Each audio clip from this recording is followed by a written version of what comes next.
Hello and welcome back to Wings एक उड़ान। सो दोस्तों MCQ 360 सीरीज़ कंटिन्यू है और आज के सेशन में हम MCQs डिस्कस करने वाले हैं फाइनल अकाउंट्स के ऊपर। फाइनल अकाउंट्स आपने पढ़ा है जिसमें हमने trading account, profit loss account और बैलेंस शीट के बारे में बात की थी। तो आज उसके MCQs में लेके आया हूँ। तो चलिए दोस्तों शुरू करते हैं आज का first MCQ। A profit and loss account is prepared. एक प्रॉफिट लॉस अकाउंट हम बनाते हैं A for a certain given period, B at a particular point of time, C on fix date. देखिए दोस्तों, प्रॉफिट लॉस अकाउंट जब हम बनाते हैं तो आपको पता है कि एक डेबिट साइड और क्रेडिट साइड होती है। ये डेबिट जिसमें एक्सपेंस रिकॉर्ड करते हैं, जितने भी इनडायरेक्ट एक्सपेंस हैं वो डेबिट साइड में रिकॉर्ड करते हैं और क्रेडिट साइड में हम इनकम्स रिकॉर्ड करते हैं, राइट। लेकिन जब हम ऊपर हेडिंग डालते हैं उसमें क्या लिखते हैं? Profit and loss account for the year ended और साथ में लिख देते हैं ऑन 31 से मार्च 2020।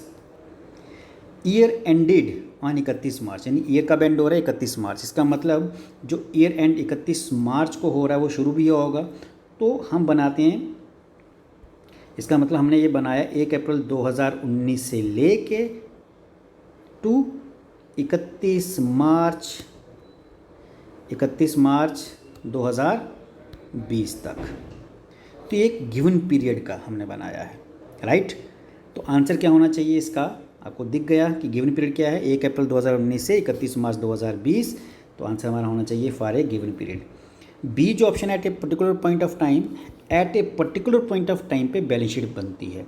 जैसे जब अब इसके बाद MCQ वो भी आएगा, तो at a particular point of time आ गया, एक पर्टिकुलर पॉइंट ऑफ डेट की हम बात कर रहे हैं, ना कि पूरे पीरियड की, पूरे ईयर की, sorry. On a fix date जो सी ऑप्शन है, फिक्स डेट को नहीं बनाया जाता। बेसिकली ज़रूरी नहीं है कि आप पूरे साल का बनाओ, ये ज़रूरी नहीं है कि 2019-2020 पूरे साल का बनाओ। आजकल कंपनीज़ क्वार्टरली भी बनाती हैं, हाफ ईयरली भी बनाती हैं। तो ज़रूरी नहीं है कि एक फ़िक्स डेट को बनाया जाए। क्वार्टरली भी बना सकते हो, हाफ ईयरली भी बना सकते हो, ईयरली भी बना सकते हो। So the most appropriate answer is for a given period. अगर क्वार्टरली भी बनाया गया तब भी 3 महीने का पीरियड होता है, हाफ ईयरली बनाया गया तब भी 6 महीने का पीरियड होता है, ईयरली बनाएगा तो पूरे साल का पीरियड होता है। So answer would B for a certain given period. चलिए दोस्तों नेक्स्ट पे मूव करते हैं। A balance sheet disclose the financial position of A firm. Balance sheet जो है किसी फर्म की फाइनेंशियल पोजीशन डिस्क्लोज करती है। फाइनेंशियल पोजीशन मतलब एसेट्स और लाइबिलिटीज़ के बारे में बात करती है। लेकिन ऑप्शन जो हमारे पास गिवन है, फॉर ए गिवन पीरियड के लिए करती है, on a certain fix date करती है, on particular point of time करती है। दोस्तों जब हम बैलेंस शीट बनाते हैं, आपको याद होगा बैलेंस शीट जब हम बनाते थे तो ये लाइबिलिटी साइड होती थी, एसेट, और हम हेडिंग क्या डालते थे? बैलेंस शीट एज एट 31 मार्च। हम उसमें ये नहीं लिखते कि फॉर द ईयर एंडेड, हम लिखते हैं एज एट, यानी वो 31 मार्च की बात कर रही है, सिर्फ उस दिन की बात कर रही है। यानी उस दिन को 31 मार्च को हमारी फाइनेंशियल पोजीशन यानी हमारी लाइबिलिटीज़ और एसेट्स की क्या वैल्यू थी, ये सिर्फ उस दिन की बात करती, ना कि पूरे साल की। तो ये इसके ऑप्शन क्या होनी चाहिए? See, on a particular point of time. उस टाइम की बात कर रही है जिस टाइम को हम ये बैलेंस शीट बना रहे हैं। 31 मार्च के बना रहे हैं तो 31 मार्च की बात कर रही है। उस समय हमारे एसेट लाइबिलिटीज़ की क्या वैल्यू थी।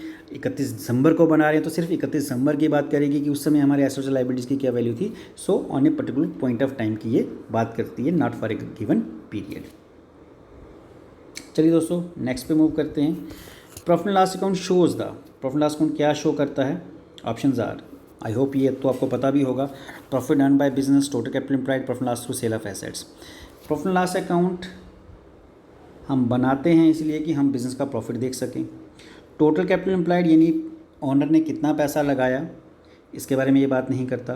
Profit loss account through sale of assets, assets जो हम बेचते हैं उसके प्रॉफिट लॉस अकाउंट की बात भी ये नहीं करता। ये बिज़नेस में जो हुआ, जितने भी आपने प्रॉफिट या लॉस अर्न किया एक पर्टिकुलर गिवन पीरियड में, ये सिर्फ उसकी बात करता है। So answer would B profit loss by earn by A business. चलिए दोस्तों नेक्स्ट पे मूव करते हैं। Balance sheet shows the, balance sheet क्या शो करती है? Profit earn by business, financial position of business, balance of all account. देखिए दोस्तों, बैलेंस शीट सिर्फ लाइबिलिटीज़ और एसेट्स के बारे में बात करती है, और जब कोई चीज़ लाइबिलिटीज़ और एसेट्स के बारे में बात करती है, इट मीन्स फाइनेंशियल पोजीशन की बात हो रही है। किसी कंपनी की फाइनेंशियल पोजीशन कैसी है वो हम लाइबिलिटीज़ और एसेट्स देख के पता कर सकते हैं। अगर एसेट्स ज़्यादा हैं तो फाइनेंशियल पोजीशन, एसेट्स ज़्यादा हैं एज़ कम्पेयर टू लाइबिलिटी तो फाइनेंशियल पोजीशन हम कह सकते हैं अच्छी है, और अगर लाइबिलिटीज़ ज़्यादा हैं तो हम कह सकते हैं फाइनेंशियल पोजीशन वीक है। लेकिन ये दोनों ही चीज़ें हमें कहाँ से पता चलेंगी? बैलेंस शीट से। So the balance sheet shows the financial position of the business, कि बिजनेस की फाइनेंशियल पोजीशन कैसी है, यानी बिजनेस अपनी लाइबिलिटीज़ को ईजिली पे कर सकता है या नहीं, उसके लिए हमें देखना होता है बैलेंस शीट को। Answer would be B. चलिए दोस्तों नेक्स्ट पे मूव करते हैं। Next is expense related to sale of goods are shown. देखिए दोस्तों, दो तरह के एक्सपेंस मैंने आपको बताए थे, एक थे डायरेक्ट, एक थे इनडायरेक्ट। डायरेक्ट एक्सपेंस कहाँ पे आते हैं? ट्रेडिंग अकाउंट में। इनडायरेक्ट कहाँ पे आते हैं? प्रॉफिट एंड लॉस अकाउंट में। फ़र्क क्या है? डायरेक्ट एक्सपेंस वो होते हैं जो किसी प्रोडक्ट की मैन्युफैक्चरिंग में आए, यानी प्रोडक्ट के बनने तक के एक्सपेंस डायरेक्ट हैं। जब प्रोडक्ट बन गया उसके बाद जो भी खर्चा आया वो क्या है? इनडायरेक्ट। अब बात हो रही है सेल ऑफ गुड्स। अगर हमने गुड्स की सेल की या गुड्स बेची, उस पर कोई खर्चा आया तो वो क्या है, वो कहाँ पे आएगा? देखिए दोस्तों, अगर हम गुड्स बेच रहे हैं इसका मतलब ये हो गया कि गुड्स बन चुकी हैं, और बनने के बाद के सारे एक्सपेंस होते हैं इनडायरेक्ट, और इनडायरेक्ट एक्सपेंस सारे कहाँ जाते हैं? प्रॉफिट एंड लॉस अकाउंट में। सो आई होप आपको आंसर मिल गया कि जितने भी एक्सपेंस गुड्स की सेल से रिलेटेड हैं वो सारे के सारे कहाँ आएंगे? वो सारे के सारे आएंगे प्रॉफिट एंड लॉस अकाउंट में। ट्रेडिंग अकाउंट में डायरेक्ट एक्सपेंस आते हैं, बैलेंस शीट में तो कंपनी के एसेट्स और लायबिलिटी शो की जाती है, इसलिए वो ऑप्शंस आपकी नहीं है। चलिए दोस्तों नेक्स्ट पे मूव करेंगे। स्टॉक इन ट्रेड इज, हमारे पास स्टॉक जो कस्टमर को बेचने के लिए रखा गया वो क्या है? Current asset, fix asset, intangible asset या फिक्टिशियस? दोस्तों करंट एसेट्स वो होते हैं जो एक साल के अंदर कैश में कन्वर्ट हो जाएं। फिक्स एसेट वो होते हैं जो लॉन्ग टर्म के लिए हम खरीदते हैं, जैसे land, building, plant, machinery. Intangible assets वो होते हैं जो हमें दिखाई नहीं देते, जिनको हम छू नहीं सकते, for example goodwill, patent, copyright. और फिक्टिशियस एसेट्स बेसिकली एसेट्स नहीं होती, ये वो खर्चा है जो हमने अभी कर दिया लेकिन जिसका बेनिफिट हमें आने वाले समय में मिलेगा, और जिसको हम यूज़ करके, जिस एसेट को हम यूज़ करके बेच ना सकें वो फिक्टिशियस है। फिक्स एसेट और फिक्टिशियस एसेट में यही फ़र्क है। फिक्स एसेट हम यूज़ करते हैं, ख़रीदते हैं, उसको यूज़ करते हैं, इस्तेमाल करते हैं, उसके बाद उसको बेच भी सकते हैं। लेकिन फिक्टिशियस एसेट्स को हम सिर्फ यूज़ कर सकते हैं, बेच नहीं सकते, इसलिए इनको फिक्टिशियस एसेट्स बोला जाता है। ये मैं क्लियर अपने एक टॉपिक में कर भी चुका हूँ, ठीक है, एक वीडियो में।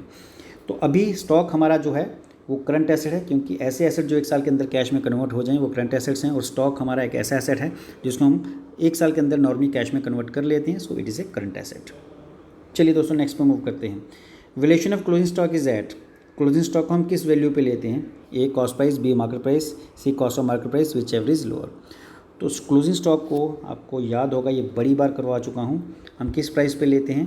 कॉस्ट और market price, whichever is less. दोनों में से जो वैल्यू कम होगी उसी वैल्यू पे हम अपनी इसको बुक्स में रिकॉर्ड करेंगे। चलिए दोस्तों नेक्स्ट पे मूव करते हैं। Closing stock is recorded at, closing stock को हम कहाँ रिकॉर्ड करते हैं? दोस्तों आपको याद होगा क्लोजिंग स्टॉक दो जगह पे रिकॉर्ड किया जाता है, एक ट्रेडिंग अकाउंट में और एक कहाँ किया जाता है? बैलेंस शीट में।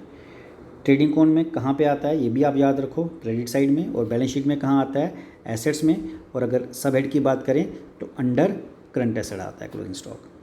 तो मेरी कोशिश रहती है कि मैं बाकी चीज़ें भी आपको इनके साथ जो जुड़ी हुई हैं वो भी समझाता रहूँ, ताकि आपको पूरा कंसेप्ट अच्छे से क्लियर हो जाए। अगर कोई डाउट भी है तो वो भी क्लियर हो जाए। तो ट्रेडिंग अकाउंट आपका क्लोजिंग स्टॉक जो है दो जगहों पे आता है, एक तो ट्रेडिंग अकाउंट की क्रेडिट साइड और दूसरा बैलेंस शीट में एसेट साइड में, और एसेट साइड में under current assets. So answer would B, I hope आपको पता चल ही गया है कि क्लोजिंग स्टॉक कहाँ रिकॉर्ड किया जाता है, बैलेंस शीट और ट्रेडिंग अकाउंट दोनों जगह पे। चलिए दोस्तों नेक्स्ट पे मूव करते हैं। If closing stock appear in the trial balance it is transfer to, अगर क्लोजिंग स्टॉक ट्रायल बैलेंस में हमें दिखाई दे रहा है तो इसको हम कहाँ ट्रांसफ़र करेंगे? देखो दोस्तों, क्लोजिंग स्टॉक नॉर्मली क्या होता है कि ट्रायल बैलेंस के बाहर दिया होता है। अब आपका मान लो ये ट्रायल बैलेंस है, टीबी मतलब ट्रायल बैलेंस, और क्लोजिंग स्टॉक दिया है इसके अंदर, ट्रायल बैलेंस के अंदर। आपको पता है ये डेबिट साइड होती है, ये क्रेडिट साइड होती है। यहाँ पे क्लोजिंग स्टॉक दिया मान लो 1 के 1000।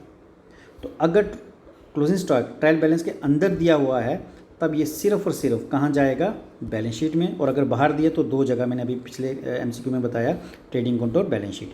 तो अगर अंदर दिया है ट्रायल बैलेंस के अंदर, एडिशनल इन्फॉर्मेशन में नहीं अंदर दिया गया है, तब सिर्फ और सिर्फ ये कहाँ पे दिखेगा हमें? बैलेंस शीट में। आई होप ये भी आपको क्लियर है। चलिए, marshalling of balance sheet means, marshalling of balance sheet का मतलब क्या है? A the ordering of its assets and liabilities, asset और लाइबिलिटीज़ को उसके ऑर्डर्स पे लगाना, या totalling of assets and liabilities, asset and liabilities का टोटल करना, या नीदर ऑफ टू। दोस्तों मार्शलिंग का मतलब हो गया कि एसेट्स को ऑर्डर में लगाना। और मार्शलिंग दो तरह से होती है, एक मेथड होता है परमानेंस, ये भी आपको बता दूं, एक मेथड होता है परमानेंस और दूसरा है लिक्विडिटी। इन दो मेथड से हम अपनी बैलेंस शीट बनाते हैं। अगर इन ऑर्डर ऑफ परमानेंस बनानी है तो उस केस में इन ऑर्डर ऑफ परमानेंस में क्या होता है कि जैसे ये लायबिलिटी एसेट्स, जो एसेट्स सबसे लेट बिकेंगे या सबसे लेट कैश में कन्वर्ट हो जाते हैं वो सबसे पहले लिखेंगे। फॉर एग्जांपल गुडविल सबसे पहले लिखेंगे, ये सबसे लेट कैश में कन्वर्ट होती है। लैंड एंड बिल्डिंग, ऐसे ऐसे जिनकी वैल्यू बहुत ज़्यादा है, प्लांट एंड मशीनरी, ये हम पहले लिखेंगे। और जो एसेट जल्दी बिकेंगे जैसे स्टॉक हो गया, उसके बाद बिल रिसीवेबल हो गए, ठीक है, जगह कम है तो बिल रिसीवेबल हो गया, इसी तरह बिल रिसीवेबल लिख रहा हूँ। इस तरह बाकी जितने एसेट जो जल्दी कैश में कन्वर्ट हो जाएं, प्रीपेड एक्सपेंस हो गए, cash in hand, cash at bank, वो सबसे आखिर में लिखे जाएंगे। और लाइबिलिटीज़ में भी ऐसा ही, जो सबसे लेट लाइबिलिटी आपको पे करनी है वो पहले लिखी जाएगी, जैसे कैपिटल सबसे लास्ट में पे करनी है।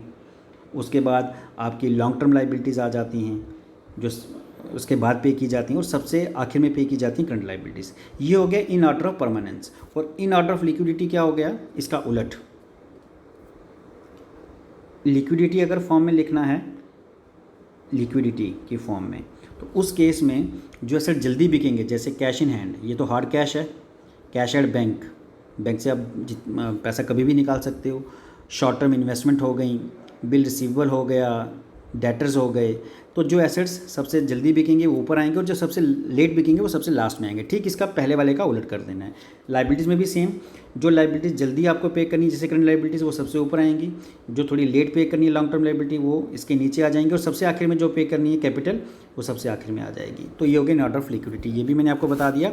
तो फिलहाल अभी जो इसका आंसर था इन ऑर्डर ऑफ मार्शलिंग का मतलब हो गया कि in order of the ordering of इस एसेट्स एंड लाइबिलिटीज़, एसेट्स और लाइबिलिटीज़ को ऑर्डर में लगाना, लिक्विडिटी या फिर परमानेंस के आधार पर। चलिए दोस्तों नेक्स्ट पे मूव करते हैं। एक्रूड इनकम, ऐसी इनकम जो ड्यू हो चुकी लेकिन अगर आपको मिली नहीं, वो क्या है। कोई भी ऐसी इनकम जो फ्यूचर में आपको मिलने वाली है उसको एक्रूड कहते हैं, और वो हमारे लिए क्या होता है, एसेट होता है। लाइबिलिटी हो गया जो आप फ्यूचर में पे करना है, ठीक है। तो ऐसी इनकम जो ड्यू हो चुकी लेकिन अभी तक रिसीव नहीं, वो हो गई एक्रूड इनकम। इनकम नहीं होगा, क्यों, क्योंकि इनकम मतलब जो आपने रिसीव कर लिया, और एक्रूड इनकम मतलब जो ड्यू होगी लेकिन रिसीव नहीं की, तो वो हमारा एसेट है। जब हम उसको रिसीव कर लेंगे वो हमारी इनकम बन जाएगी। चलिए दोस्तों नेक्स्ट पे मूव करेंगे। Prepaid expenditure is shown as, prepaid expenditure को हम क्या शो करते हैं। प्रीपेड एक्सपेंचर वो खर्चे हो गए जो आपने एडवांस में पे कर दिए। अगले साल का कोई खर्चा आपने इसी साल पे कर दिया तो उसको कहेंगे प्रीपेड। और जितने भी एडवांस खर्चे आप पे करते हो वो आपके लिए रहते हैं एसेट, क्योंकि अभी तक आपने उन जो खर्चा आपने एडवांस किया हुआ है उसका आपने अभी तक यूज़ नहीं किया या उसकी अभी तक आपने सर्विस नहीं ली, इसलिए जब तक आप उसकी सर्विस नहीं ले लेते वो आपके लिए एक एसेट हैं। लाइबिलिटी नहीं है, क्योंकि लाइबिलिटी हो गया जो आपके ऊपर कर्ज है, ये कर्ज नहीं है, ये आप एडवांस दे चुके हो। और ये एक्सपेंस भी नहीं है, क्योंकि एक्सपेंस वो है जो इस साल का था और आपने पे कर दिया। अगर अगले साल का एक्सपेंस इस साल पे कर दिया तो उसको प्रीपेड एक्सपेंस बोलेंगे, और वो हमारे लिए क्या होगा, एसेट होगा। चलिए दोस्तों नेक्स्ट पे मूव करें। The manager is entitled to a commission of 5% on profit after charging the commission. The profit is ₹2100, therefore the commission will be. Manager की कमीशन 5% है आफ्टर चार्जिंग। ये वर्ड आफ्टर याद रखो, ज़्यादा डिटेल में जाओ मत, सिर्फ ये वर्ड आफ्टर याद रखो। जब भी वर्ड आफ्टर दिया हो क्वेश्चन में तो आपने कोई भी चीज़ कैलकुलेट करनी है परसेंटेज में, जैसे यहाँ पे कमीशन कैलकुलेट करनी है प्रॉफिट पे, 2100 का प्रॉफिट है, इस पर कमीशन है 5%, आपने बस 100 में वो 5% आपने ऐड कर देना है। तो इसका मतलब हो गया 2100 इंटू 5/105। अगर आप इसको डिवाइड कर लो तो कमीशन आपकी हो जाएगी 100 रुपये। तो ये आपका आंसर बन जाएगा। तो आपने याद रखना है कि जब भी आपको वर्ड आफ्टर दिया होगा तो जो भी अमाउंट पे आपने कैलकुलेट करना है, अमाउंट मल्टीप्लाई बाय परसेंटेज, नीचे 100 प्लस परसेंटेज, 100 प्लस परसेंटेज। और अगर इसकी जगह बिफोर लिखा होता, आफ्टर की जगह क्या लिखा होता, बिफोर वर्ड, तो ये भी याद रखो। तो बिफोर में हमें कुछ भी अलग करने की ज़रूरत नहीं है, सीधा आपने अमाउंट लिखना है इनटू परसेंटेज अपॉन 100। बिफोर में सीधा आप ये बनाओगे और आफ्टर में क्या करोगे, आफ्टर में आप 100 में वो परसेंटेज जो ऊपर है वो ऐड कर दोगे। आई होप ये आपको क्लियर है। चलिए दोस्तों नेक्स्ट पे मूव करें। Accrued interest given the trial balance should be, अगर एक्रूड इंटरेस्ट ट्रायल बैलेंस में गिवन है, ट्रायल बैलेंस में दिया है, तो उसको हम क्या करेंगे, A added to interest received account, interest received account में उसको ऐड कर देंगे, transfer to profit loss account, profit loss account में ट्रांसफ़र कर देंगे, met to pen balance sheet, उसको बैलेंस शीट में लिख देंगे। याद रखना दोस्तों, ये आपको बता रहा हूँ पते की बात कि आपका जो ट्रायल बैलेंस है डेबिट क्रेडिट साइड होती है, ये आपका ट्रायल बैलेंस TB लिख रहा हूँ, इसके अंदर कभी भी एक्रूअड, प्रीपेड,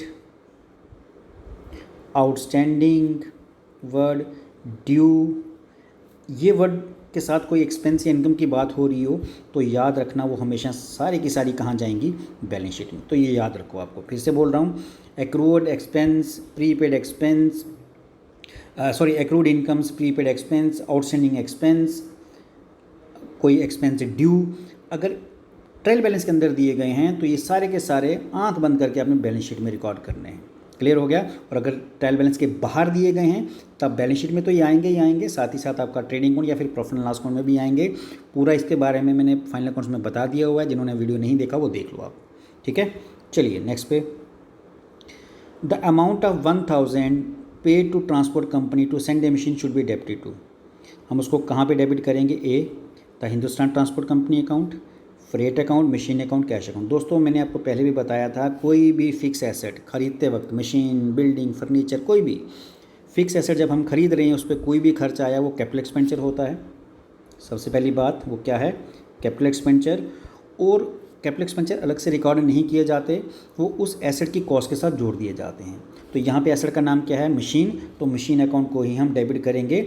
अलग से वो ट्रांसपोर्ट कंपनी को जो हमने 1000 रुपया दिया किराया वगैरह लाने के लिए, उसको अलग से रिकॉर्ड नहीं किया जाएगा। कोई भी एक्सपेंस किसी फिक्स एसेट में आए उसकी कॉस्ट के साथ जुड़ जाएगा और एसेट अकाउंट को ही हम डेबिट हमेशा करेंगे, ये आप याद रखोगे। तो आंसर इज़ सी, यानी मशीन अकाउंट। तो दोस्तों ये थे MCQs आपके फाइनल अकाउंट्स के ऊपर। नेक्स्ट टॉपिक मैं शुरू कर रहा हूँ पार्टनरशिप, उसका जो बेसिक कंसेप्ट है, फंडामेंटल्स हैं, उसके MCQs लेके आऊँगा।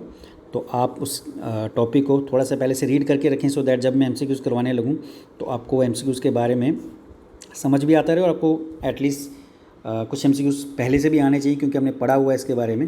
तो नेक्स्ट टॉपिक में कि मैं MCQs जो लेके आ रहा हूँ वो होगा पार्टनरशिप, जिसमें पहला टॉपिक होगा फंडामेंटल या फिर बेसिक कंसेप्ट। तो आज के लिए इतने हैं दोस्तों, मिलते हैं नेक्स्ट MCQs वाले वीडियोज़ में। Thank you very much.